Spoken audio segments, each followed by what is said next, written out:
60 জন ছাত্রের মধ্যে 42 জন ফেল করলে পাশের হার কত? এখানে দেখেন খুবই গুরুত্বপূর্ণ একটি প্রশ্ন। অপশন বলা আছে 25%, 28%, 30%, 32%। এই চারটি অপশনের মধ্যে কোন অপশনটি সঠিক হবে আমাদেরকে জিজ্ঞাসা করছে। এখানে মূলত যে প্রশ্নটি করা হয়েছে 60 জন ছাত্র, টোটাল ছাত্র সংখ্যা হলো 60 জন, বলছে এর মধ্যে 42 জন ফেল করছে, তাহলে পাশের হার কত?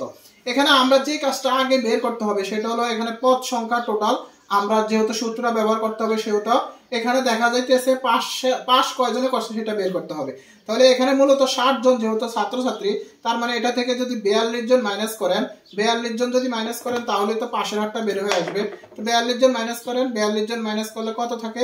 42 জন মাইনাস করলে থাকে 18 জন, তার মানে পাস করছে 18 জন। এবার এটা পার্সেন্টেজটা বের করতে হবে। তাহলে পদ সংখ্যার যে সূত্রটা, সেই সূত্রের মাধ্যমে তো আমরা পার্সেন্টেজটা বের করব।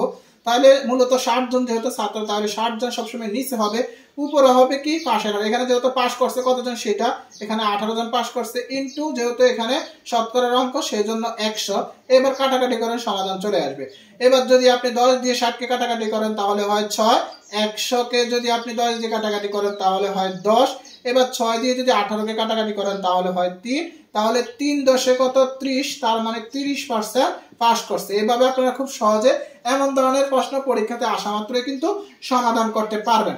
তো এই সূত্রটাও কিন্তু এইভাবে যদি আপনারা মাথা খাটিয়ে ফলো না করেন তাহলে আপনারা যেভাবে করতে পারেন সেটা হলো দেখেন, মূলত এখানে যেহেতু মোট যে সংখ্যাটা সেটা 60, তাহলে 60 কে নিচে নিয়ে আসবেন।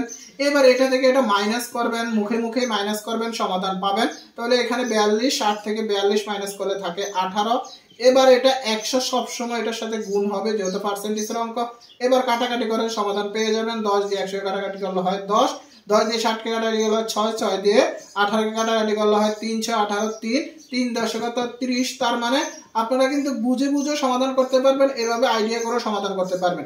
আসলে আপনারা বুঝতে পারছেন, এভাবে কিন্তু এমন ধরনের প্রশ্ন পরীক্ষাতে আসা মাত্র আপনারা ঝটপট সমাধান করতে পারবেন। সবাই ভালো থাকবেন। আসসালামু আলাইকুম ওয়া রাহমাতুল্লাহ।